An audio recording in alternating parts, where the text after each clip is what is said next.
मेरे सभी भाई बंधुओं को मेरी तरफ से नमस्कार। तो कैसे हो आप लोग?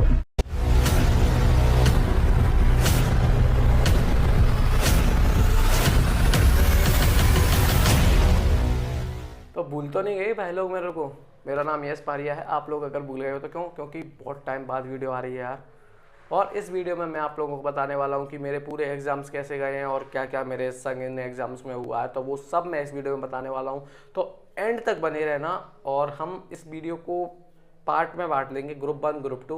और ग्रुप 1 में मैं आप लोगों को बता दूं कि मेरी 2 सब्जेक्ट्स में एग्जाम्सन थी, अकाउंट्स, कॉस्टिंग। तो उसके बारे में भी बात मैं करूंगा, पर थोड़ी कम बात करूंगा। क्यों? क्योंकि मैंने वो एग्जाम दिए ही नहीं है, तो मुझे पता ही नहीं है कैसा क्या था।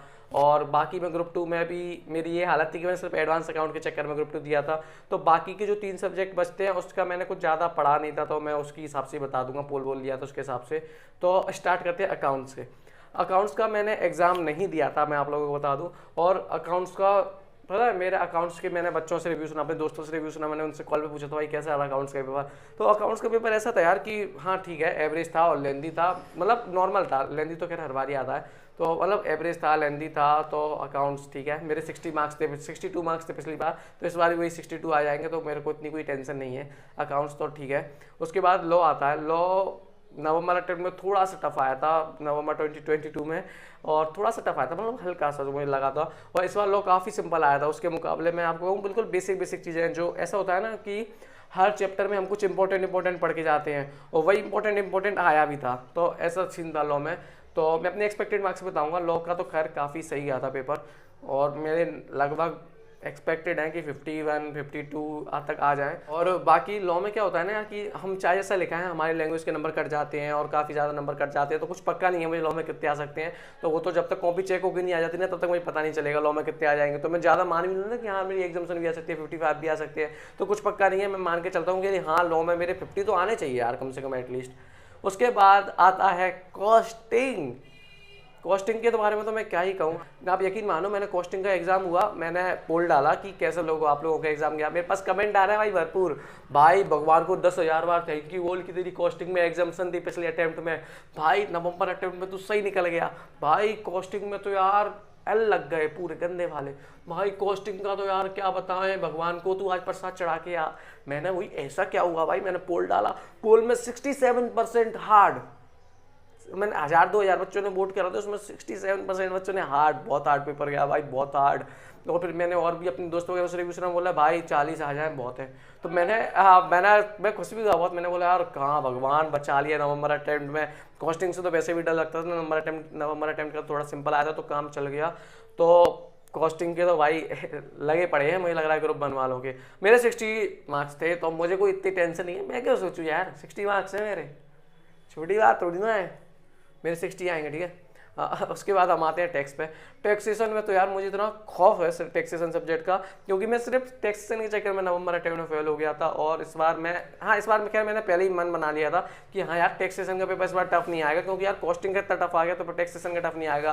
क्योंकि अगर कॉस्टिंग का टफ आया है और टैक्सेशन का भी टफ आ जाए तो एलेक्सा प्ले अल लग गए, यही वाला सीन हो जाता। क्योंकि फिर तो बच्चे फेल ही होने थे यार पूरे है। तो टैक्सेशन का पेपर काफ़ी ज़्यादा नॉर्मल आया था। डीटी बहुत सिंपल था, जीएसटी फिर भी थोड़ा बहुत हार्ड कह सकते हैं, मतलब नहीं इतना भी नहीं था, लेकिन हाँ ठीक था। तो मुझे लग रहा है कि जीएसटी में पूरे टैक्सेशन में मेरे इस बार पास हो जाना चाहिए, मेरे को आराम से हो जाना चाहिए। और बाकी मुझे कुछ नहीं पता, जब तक कॉपी चेक होकर नहीं आ जाएगी मुझे भरोसा नहीं होगा। तो ये तो रही ग्रुप 1 की बात। मुझे लग रहा है ग्रुप 1 मेरा निकल जाएगा यार इस बार। क्या लगता है आप लोगों को, कमेंट बताना। मुझे लग रहा है निकल जाएगा, लेकिन जब तक मैं रिजल्ट नहीं देख लूंगा ना, मुझे टैक्सेशन में 40 चाहिए पहले। टैक्सेशन में राइट 40 जब तक मैं देख नहीं लूंगा ना, चैन की नींद नहीं आएगी मेरे को। उसके बाद आते हैं एडवांस अकाउंट पे। मैं आप लोगों को बताऊं, मेरी एडवांस अकाउंट की बहुत अच्छी तैयारी थी, एग्जाम्सन लायक तैयारी थी। पर कुछ इशू हो गया, मेरे को कॉलेज के एग्जाम्स भी थे, एक दिन पहले ही मैं बिल्कुल सो नहीं पाया था। मैंने एक कम्युनिटी पे पोस्ट पे भी डाली थी ये चीज़, और मैंने लिंक्डइन पे भी डाली थी। दोनों की लिंक डिस्क्रिप्शन में है, जाके अभी तक आपने मुझे फॉलो नहीं किया तो करो यार। किसका वेट कर रहे हो यार, बहुत टाइम हो गया अभी तक फॉलो नहीं कर रहे हो। हाँ, तो एडवांस अकाउंट का सीन ये था कि मैं कॉलेज का एग्जाम था 11 को, और 12 को 10 को टैक्सेशन का, 11 को कॉलेज का, 12 को एडवांस अकाउंट का। और 10 से 11 घंटे मेरे कॉलेज में चले जाते थे, क्योंकि कॉलेज काफ़ी दूर था। तो जाने में आने में ऐसे टेम्परेचर में 40 से ज़्यादा टेम्परेचर रहता है यार हमारे यहाँ पर। तो और फिर वहाँ पे थक वक के मैं थोड़ा आराम भी कर लेता हूँ। तो कुल मिला के ना मैं सोया था 2 दिन से, तो ऐसी हालत हो गई थी कि मैं पूरा एडवांस अकाउंट रिवाइज ही नहीं कर पाया था। सिर्फ कुछ कुछ चैप्टर पढ़ के गया था, उन चैप्टरों की वजह से ही मैं जितने आएंगे उतने आ पाएंगे। पर मुझे आपको पता है रोना आ गया था एडवांस अकाउंट को देख के कि पेपर का लेवल इतना सिंपल था ना, मतलब मुझे तो बहुत सिंपल लगा, क्योंकि जो मैं पढ़ के आया था वो आए थे और जो मैं छोड़ के आया था वो आ गए थे, तो वो मैं नहीं कर पाया था। क्योंकि इससे पहले मैंने 1 महीने पहले एडवांस अकाउंट रिवाइज करी थी, तो मतलब 15-20-25 दिन पहले रिवाइज करी थी, तो यार सब दिमाग से निकल गया था कि कैसे होगा। इतना अफसोस था ना कि एग्जाम्सन आ जाती यार, एक सब्जेक्ट तो एटलीस्ट ग्रुप 2 का मेरा बच जाता, पर वो रह गया। और बहुत नाराज था यार मैं अपने आप से कि यार मैंने बहुत ज़्यादा एक्सपेक्टेशन थी, मैं 70 भी ला सकता था एडवांस अकाउंट पर, वो मैं नहीं ला पाया। 60 तो आराम से आ जाते, पर अब तो मेरे को लग रहा है 50 पे गाड़ी लग जाएगी मेरी, 50 तक। हाँ, और उसके बाद मैं रिलैक्स हो गया बिल्कुल। क्योंकि मेरा ग्रुप 2 का ये सीन था, अगर मेरे एडवांस अकाउंट में एग्जाम्सन आ जाती है तो मेरे ग्रुप 2 में 40 भी 42 नंबर तक भी आ जाए तो मेरे को ठीक है, मेरा एग्रीड बन जाएगा, ग्रुप 1 से कुछ मिल जाएंगे और सेट ऑफ हो जाएगा। लेकिन बस यही था कि अब एडवांस अकाउंट में नहीं आया तो कहाँ स्कोर करते। ऑडिट या इसमें तो पढ़ी ही नहीं थी बिल्कुल भी, मतलब क्लास वगैरह देख रखी थी सारी, तो ना मैंने पढ़ा नहीं था। तो ऑडिट का सीन था, ऑडिट का पेपर आया। ऑडिट का पेपर तो मुझे कुछ आता था नहीं, मत MCQ करे यार। और ऑडिट का पेपर भी मुझे काफ़ी नॉर्मल लगा, ईजी लगा। मैंने नहीं पढ़ा था, या ये कह लो तो मुझे इजी लगा, क्योंकि मुझे क्वेश्चन ऐसे लग रहे थे कि हाँ ये टॉपिक मैंने पढ़े हैं जिसमें से आ गए। और अंकित ओबरॉय सर से मैंने पढ़ा है, तो उनने एक लिस्ट भेजी थी इंपॉर्टेंट टॉपिक्स की एक रात पहले, तो वो उसमें से तो बहुत ज़्यादा आया था भाई, पेपर ही लीक हो गया था एक टाइप से, ये समझ लो। उनने टॉपिक मिली थी, ये टॉपिक अच्छे से पढ़ जाना, और टॉपिक में से बहुत कुछ आया।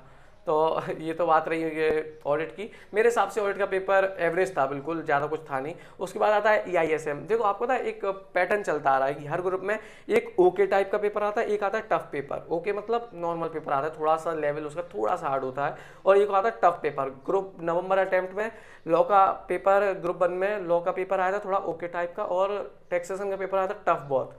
और इस बार अकाउंट्स का पेपर थोड़ा ओके टाइप का आया था, और कॉस्टिंग का आया था टफ। हालांकि दोनों में मेरी एग्जाम्सन थी पुरानी, तो मैं बच गया। हाँ, और अगर इसमें बात करें कि ग्रुप 2 में ओके टाइप का पेपर मैं कहूँ तो वो आया था ऑडिट का, शायद मेरे हिसाब से ओके टाइप का पेपर था, या आई डोंट नो, क्योंकि मैंने पढ़ा नहीं है यार ये 3 सब्जेक्ट, तो मैं ज़्यादा कुछ कह नहीं पाऊंगा। लेकिन हाँ, ऑडिट का मेरे हिसाब से तो एवरेज ही पेपर था। और उसके बाद EISM में आए। EISM बहुत टफ कैटेगरी वाला पेपर होता है ना, वो EISM लगा मेरे को, क्योंकि मैंने बच्चों से रिव्यू सुने, मैंने तो खैर ज़्यादा पढ़ा नहीं था, तो बच्चे कह रहे थे यार कि भाई आज के पेपर में यहाँ बहुत डिटेल में घुस गए, इतना तो अब नहीं घुसना चाहिए था, इतना तो हमें नहीं आता था, बहुत ज़्यादा मुँह पर ऊपर से पढ़ के आए थे, इतने ज़्यादा डिटेल में चले गए। तो कई लोगों ने अच्छा भी कहा, लेकिन कई लोगों ने बुरा भी कहा। तो EISM में कुल मिला के यही सीन रहा कि थोड़ा एवरेज से थोड़ा ज़्यादा वाला पेपर था। और FME को मैंने पोल डाला था, FME को मुझे इतना टफ नहीं लगा, मैंने और से भी सुना भाई एग्जाम्सन तो इजीली आ जाएगी, और लेकिन मैंने पोल डाला, उसमें 50 से ज़्यादा % बच्चों ने हार्ड कही। तो आप कमेंट में बताना कि आप लोगों को ये पेपर कैसे लगी, जिससे और लोग जो कमेंट पढ़ेंगे ना वो अपने व्यूज शेयर कर पाएंगे कि हाँ यार क्या हालत थी, और मैं अपना फाइनल वो दूँ वर्डिक्ट कि मैं पास होऊंगा कि नहीं। तो देखो ग्रुप 1 में पूरे चांस है कि मैं पास हो जाऊंगा, मतलब होना तो चाहिए, बाकी अब किस्मत है। और ग्रुप 2 में तो कोई उम्मीद ही नहीं है भाई, क्योंकि मैंने जैसे बीकॉम के एग्जाम करके आता है ना, मैंने वैसे बीकॉम के एग्जाम की तरह मैं पूरे ग्रुप 2 के दे के आया हूँ, एडवांस अकाउंट को छोड़ के। एडवांस अकाउंट में बहुत उम्मीद थी यार, वहाँ से काम बिगड़ गया पूरा, और अगर मैं पास हुआ तो उसे चमत्कार माना जाएगा।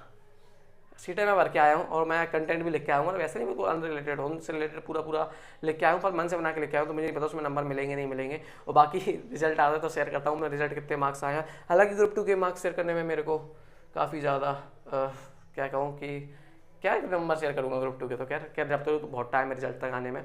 और हाँ, मैं उन लोगों से कहना चाहूँगा कि जिनके एग्जाम हो चुके हैं, बहुत प्रेशर में है, या ये सोच रहे हैं कि भाई यार मेरे एग्जाम अच्छे नहीं गए, तो देखो आप लोगों ने फ्यूचर नहीं देखा। फ्यूचर ना हमने फ्यूचर देखा है, ना आप लोगों ने फ्यूचर देखा है कि फ्यूचर में क्या होगा। और जब हमें कुछ खुद नहीं पता कि आगे क्या होने वाला है, तो हम उस चीज़ की टेंशन क्यों लें, है ना। ऐसा कृष्ण भगवान ने भगवत गीता में कहा था, और मेरे को थोड़ा इस चीज़ की नॉलेज है तो मैंने बता दिया कि जो फ्यूचर में होने वाला है वो हमें खुद भी नहीं पता, तो हम उसकी टेंशन क्यों लें, है ना। तो रिजल्ट आएगा जबकि जब देखेंगे, अभी टेंशन मत लो। अभी आपने ग्रुप 1 और ग्रुप 2 के जो भी एग्जाम दिए, ITUC की ट्रेनिंग करने जा रहे हो तो ITUC की ट्रेनिंग करो, इन्जॉय करो, रिलैक्स करो, और फिर से पढ़ने बैठ जाना अगर लग रहा है कि नहीं निकल रहा। जैसे मैं ग्रुप 2 पढ़ने बैठ जाऊँगा थोड़े टाइम बाद, और ITUC की ट्रेनिंग भी है, तो उसके ऊपर वीडियो भी मैं अगली डाल दूंगा कि ITUC की कैसे ट्रेनिंग वगैरह, मतलब क्या होता है ITUC, कैसे रजिस्ट्रेशन कराना होता है, ये सब चीज़ें। तो यही सब था आज की वीडियो के लिए यार। Thank you so much video देखने के लिए, धन्यवाद। और इंस्टाग्राम पे फॉलो करना ना भूलें। Thank you.